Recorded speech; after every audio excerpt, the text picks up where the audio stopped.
Well, ladies and gentlemen, welcome back to another episode of AutoCentral, South Africa's #1 motoring podcast. My name is George Mienie, and I'm joined by none other than the Wandile Sishi. The one and only in the house, literally in my house today. So exactly. You might be wondering why we're not in our studio today, and the reason is because I got a little bit sick over the last couple of days, and I didn't want to take the risk that anybody else would get infected from whatever I had, you just don't know if it's the Rona. So yeah, of course, but you're getting better. It's not it's not the Rona. I don't think it's the Rona, but it's just it's a good precaution to take. So we've decided to do the show virtually. Fortunately, we've been doing this for a year and a half, so we know how to do it now. Yeah, lots of practice. Practice makes perfect, right? Exactly. So what do you have in store today? So today we're going to talk about self-driving cars. We're calling this a self-driving episode, and we're going to talk everything on-screen autonomous cars, 6 levels of vehicle autonomy. We're going to explain that and what cars fit into each autonomous level. What does it mean? What does automation mean for car fans, and what are the challenges? Yep. So getting right into it, Wendy, what do you think about self-driving or autonomous cars? Are you pro it, against it? So my relationship with autonomous cars actually goes back to my love of cars in the first place, in the form of a black Trans Am Pontiac that was named Kit. So yeah, the Night Rider, and that was my first. That's what I thought cars were. So autonomous cars, I think I didn't know was a thing then. I just thought it was just like this fantasy thing, and it's really cool to see that it's happening now.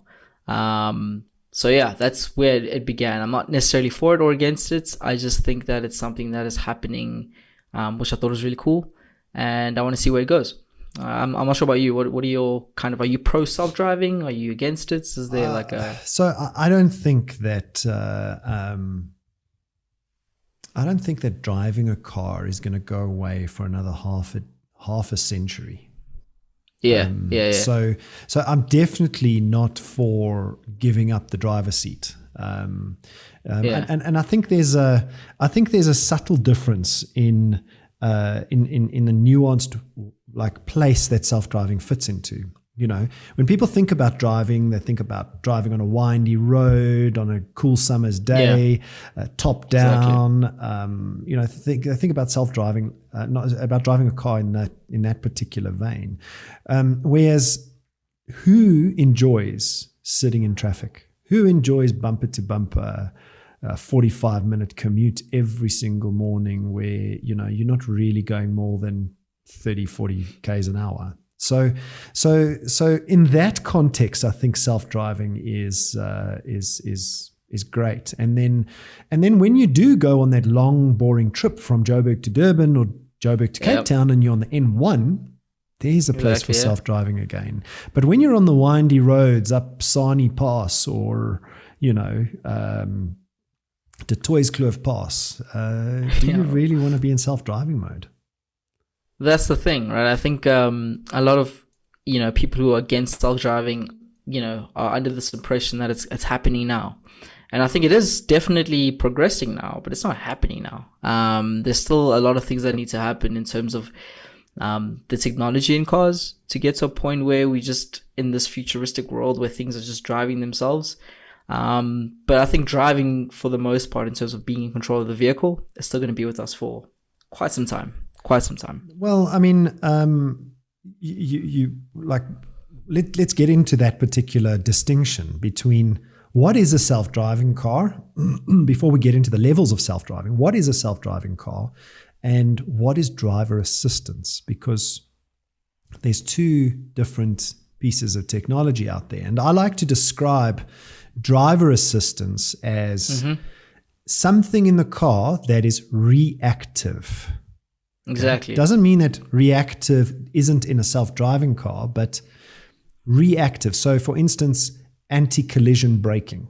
That's a reactive driver assistance thing. Lane keeping. It's reactive. It doesn't I think drive the vehicle. Well, besides drive the vehicle, I think the world of autonomous cars or self-driving vehicles, if you think about it, is more predictive. Yeah, I mean, I think it's even greater than predictive. I think it's reactive, it's active, it's predictive, and it's safe. Like it's trying to find the best routes for you. So it's giving you a mobility experience more than a driving experience, and that's what I think a lot of consumers are focused on, and that's why a lot of OEMs are moving in the direction of giving a mobility experience that is, it's not necessarily driving, but it takes you to your destination in the most sort of comfortable way, where you can do more than just one thing. And when you're going long distances, that's where, like you're saying, that's where this technology really has some legs, essentially. Exactly. And I think the difference between driver assistance aids, driver assistance technology, and self-driving has one more very important little ingredient that I think, unless this ingredient exists, and I think this ingredient is actually going to come before self-driving, like full autonomy takes over, and that ingredient is the Internet of Things, where cars talk to cars. Cars talk to traffic lights. Because if you can imagine being able to predict what everything around you is going to do, the deep learning AI that Tesla is flouted to be building into their cars, isn't it a lot easier and safer if your car knows what the intention of another car is by talking to it, rather than looking at an image and trying to predict where it's going to go, what it's going to do?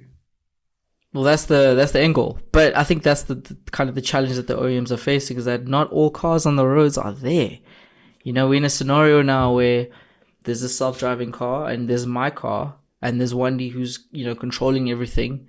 And that's where the Internet of Things, in terms of not just, just sort of like communicating, but understanding what's going to be, what's going to happen.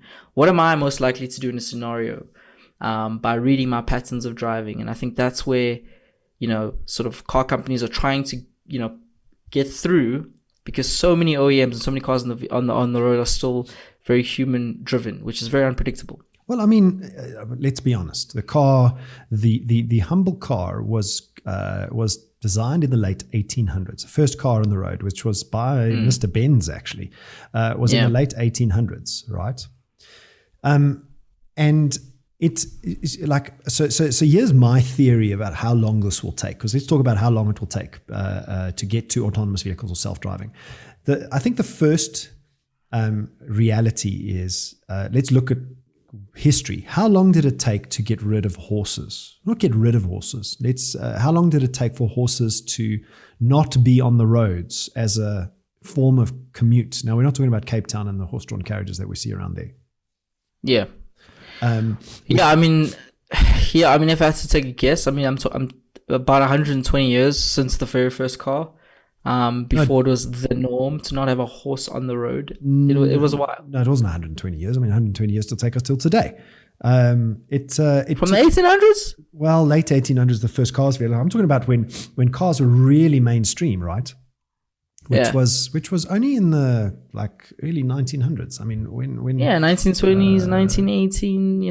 Not very long not very long ago, basically. Let's check. First, So Carl Benz, 1886, patented the first motor wagon. Benz patented a motor wagon.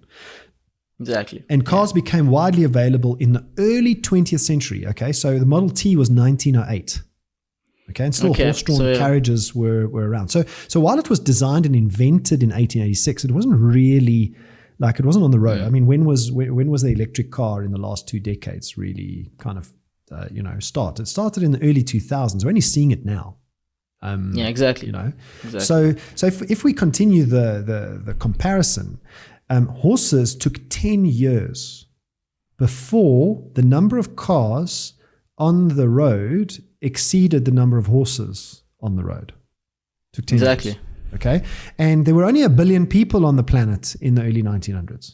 Now there are 7.5 billion. Okay, so it's going to take longer in our world. So that's the first kind of like data point that I think is something to look at. It then took another 10 years. So it took 20 years in total before horses were entirely eradicated off the roads. Not eradicated, but they were off the roads. Okay, so 20 years. So fast forward to 2021, the place we find ourselves, right? Let's first talk about kind of electric vehicles. Okay. How long do you think it's going to take? Let's use South African numbers. How long do you think it's going to take in South Africa before there are no ICE vehicles?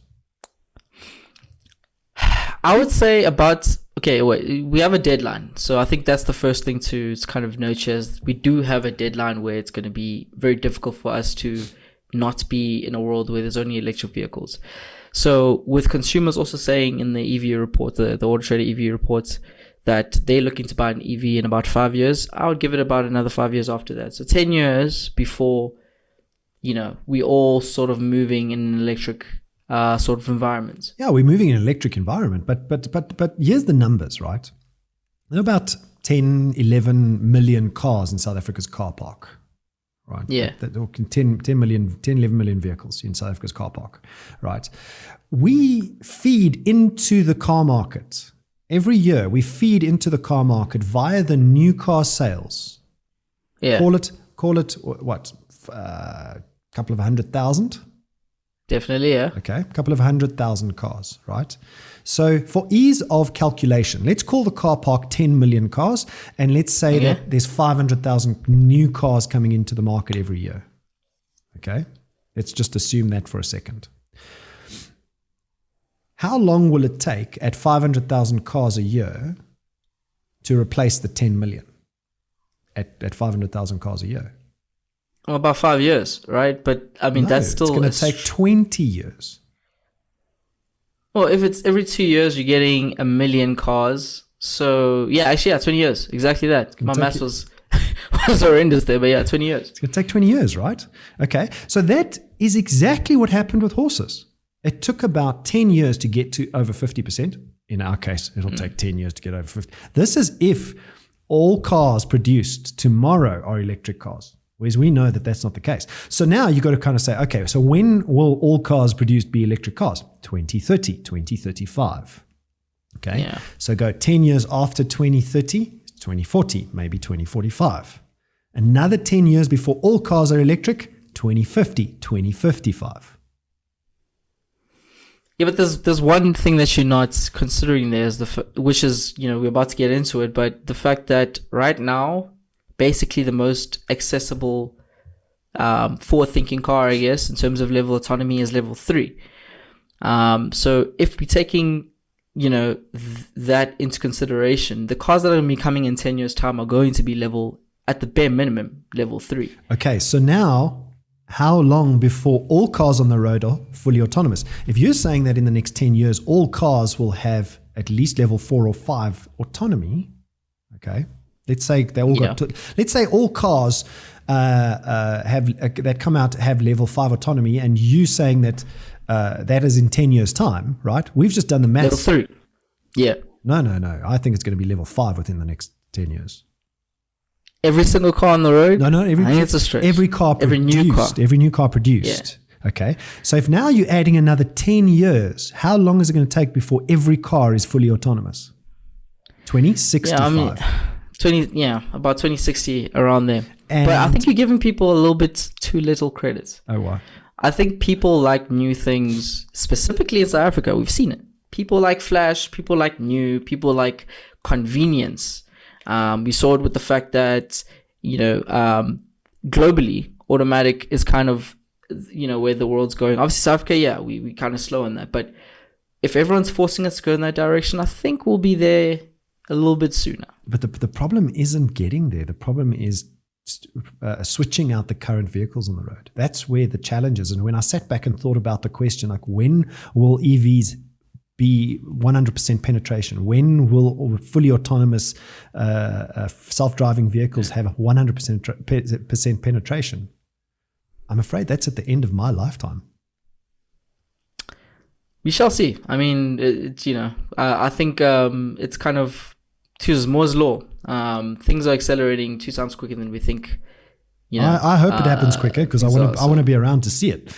But it's not as fast as we think. We think, electric vehicles is binary. Next week, I don't want a freaking electric vehicle. It's going to take another 20 years after we stop producing ICE. And at the moment, we're still producing ICE. That's true. Okay. That's true. So then when is autonomous vehicles going to be on the road? It's going to take a little bit longer because we're not there yet. So let's explain the different levels of autonomy. What is level 0? Because there's 6 levels, right? If you count level 0 as one of the levels. Yeah, if you count level 0, then there's 6 levels. But level 0, by definition, is there's no automation. So basically, the human is controlling brakes, acceleration, and is essentially negotiating what happens in traffic with kind of the environment. That's where most cars, at least, are sitting today. I like to think of level 0 as the car cannot give inputs for you at all. You are inputs. Controlling everything. Yeah. Yes. If it turns left, you are the reason why it's turning left. You or the environment is kind of forcing you in the direction of where the car is going. You complete control because of how you interpreting the environment and how you're reacting, essentially. Okay, so then what's level 1?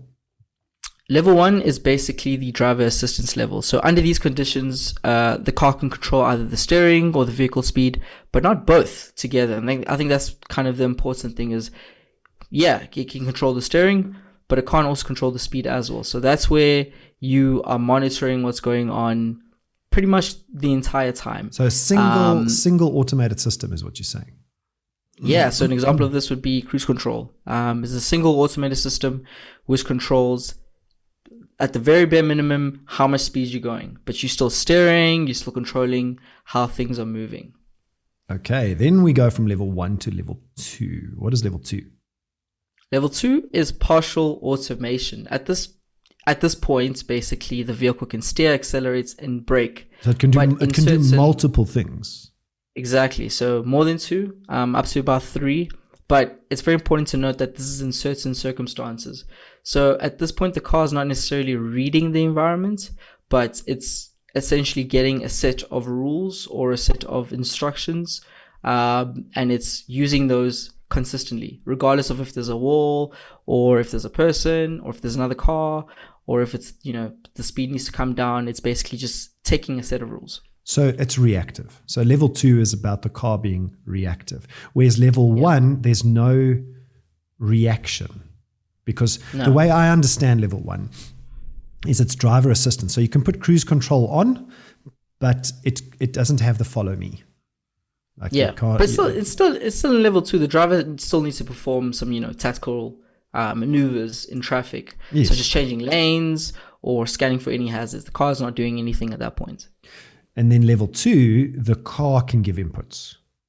Exactly. So the car can react. So, lane keeping. Car bumps you into the lane. The steering wheel turns for you.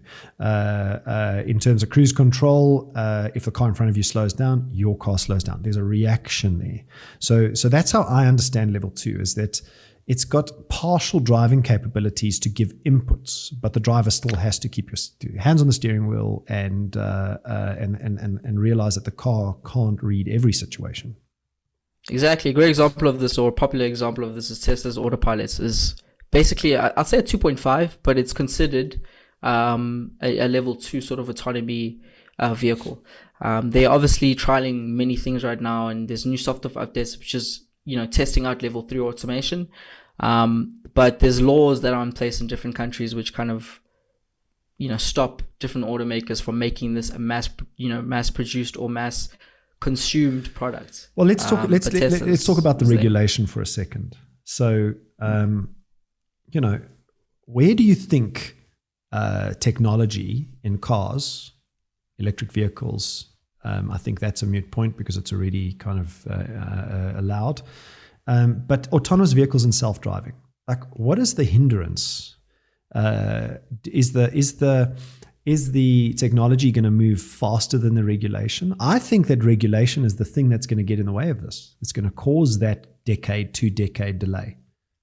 Well, we already seen that, like, right now. Tesla's saying that they basically have level 5 automation, but the only thing that's stopping them is, one, regulation, and two, mass production.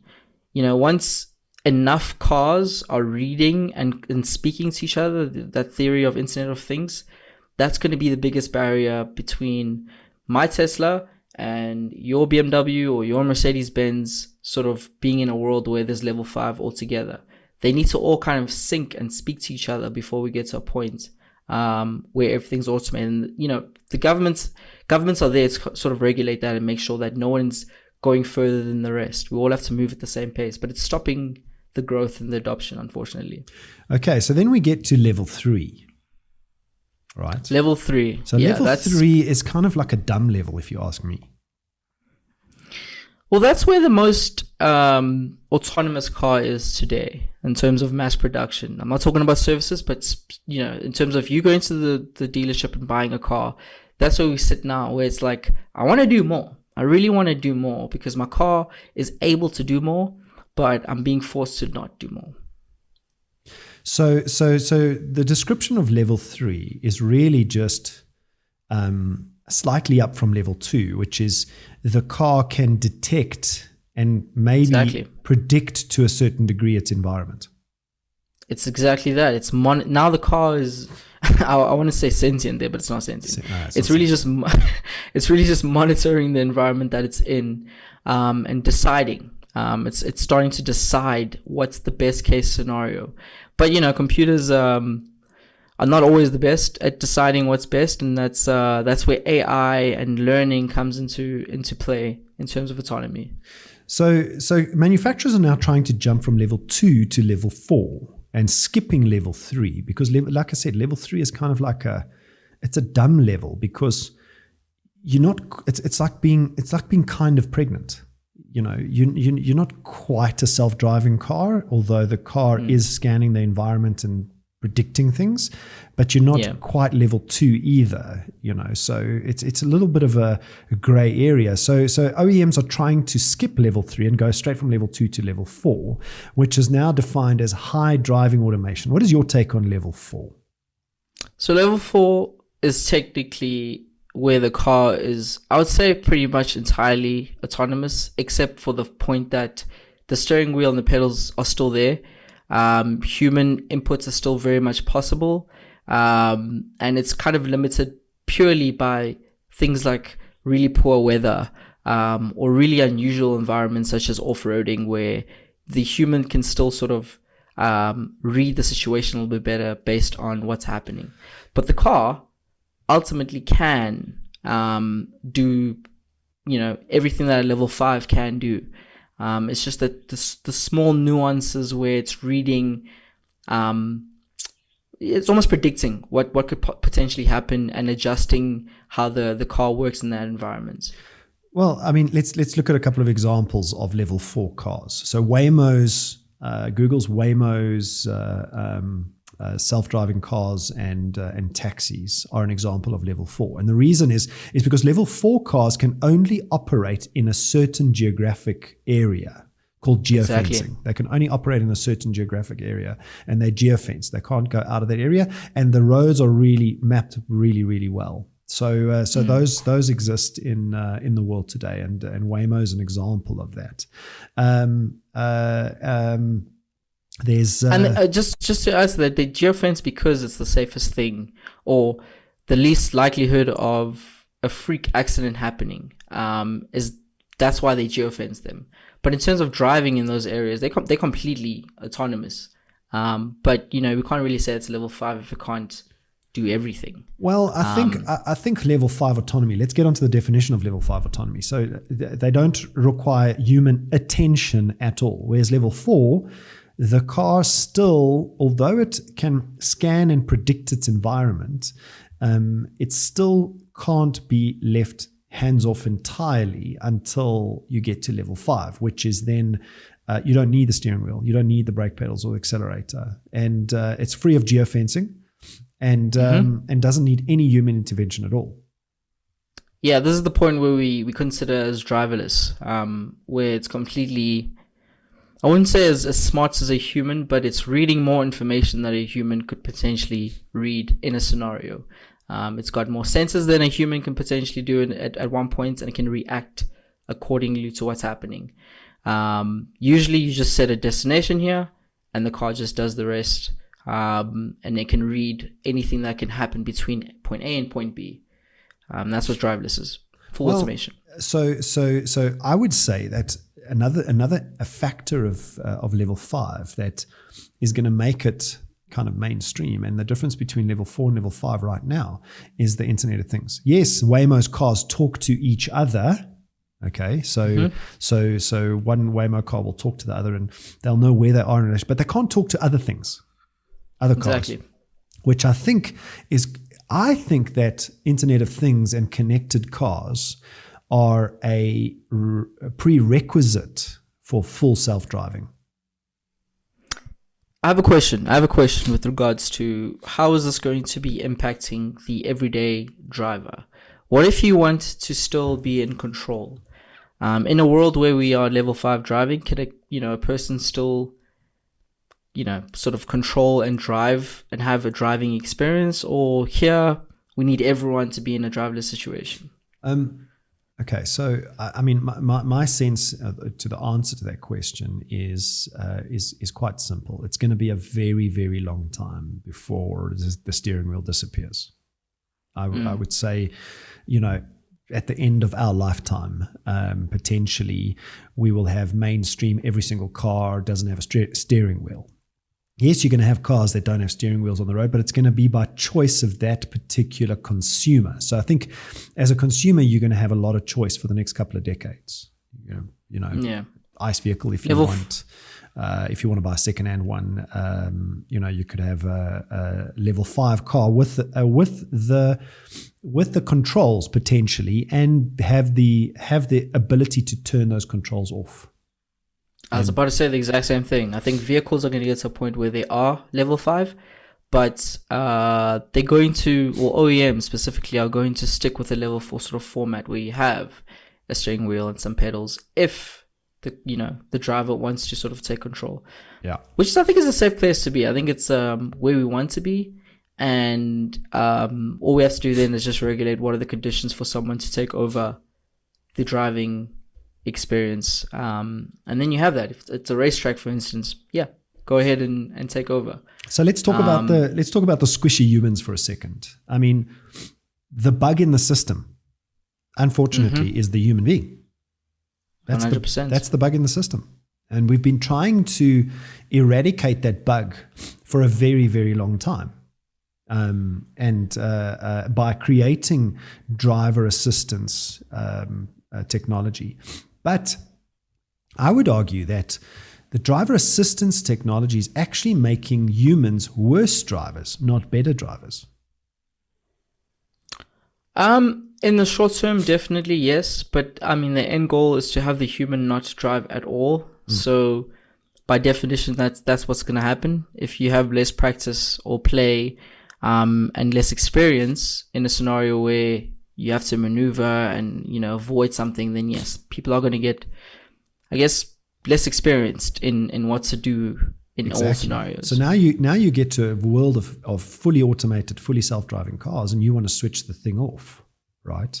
Now you're going to have more dangerous. It might be more dangerous because you've lost the ability to really apply that particular technique called driving. Because we're all got these driver assistance aids. Another problem before we wrap up is that standing in the way of fully self-driving is road conditions, traffic conditions, accident liability. Let's talk about insurance for a second. Who takes on the insurance in a self-driving world? So that's the thing. I mean, Tesla's having that problem right now is who takes liability for a scenario where the car is in autopilot and an accident occurs. And it's simple. They say you need to still be very much alert of what's going on so you can take control of that scenario. That's up to level 4. Well, I mean, in a scenario where it is a level 4 vehicle and you see there's a car in front of you, I think you still need to be in control of the scenario in the sense that you can stop it, not just for your own safety, but for everybody else who's around you. And I think an insurer will have to just kind of make rules or set of, I guess, what's the chance of it happening, and determine it based off those set of rules. But the human still needs to be alert with regards to what's going on to save them. It's in your best interest to be alert of what's going on and not just be a passenger, literally a passenger to the environment. Well, that's up to level 4, though. When you get to level 5, you don't have the option of jamming on the brakes. In that scenario, I think, wow, that's probably why we're never going to get to level 5. I think we'll get to level 5, but the whole world will change. I mean, I think insurance will largely go away. Roads will be a lot safer, and manufacturers will take on the liability of insurance. That's what, I mean, look at what Tesla's doing. So I think that insurance will become something that doesn't necessarily exist. Specifically car insurance, we're speaking here. Yes. Other liability insurance will probably exist. It depends on what happens in those environments. But car insurance consumer car insurance could very much go away, because how can you be held liable for a decision you didn't make? Yeah, I think insurance will it won't be dependent on necessarily your vehicle or the vehicle controls and controlling of a vehicle, but rather more environmental, such as a hailstorm arrives. I need to cash out so I can repay my paint. But in terms of an accident, it'll probably go away completely. I think that will happen. And before we wrap up, I said that just now, but very interesting piece of research in the US, and that is the appetite for self-driving vehicles, if equal to human accidents and error. If it's equal to the level of a human, the take-up is only in the 30%. So consumers will not take it up if it's just equal to what a human can do. It has to be better. And I think it has to be better by an order of, or a factor of, 2 times better or 3 times better, in order for consumers to actually want it. Because at the moment, if it's equal, they don't want it. Basically guarantee that I'll never ever crash and have a scenario where I have no control and the car just got me to the destination. Which tells me that we are more forgiving of humans than we are of machines. Humans have hearts, humans have souls, humans have emotions, machines don't. And I think forever and ever that's going to be, unless you're in hospital and you need a doctor to do a heart transplant, we're always going to be for a human versus a machine. Yeah. And ladies and gentlemen, on that note, that brings us to the end of the show of self-driving cars and fully autonomous vehicles. See you next time.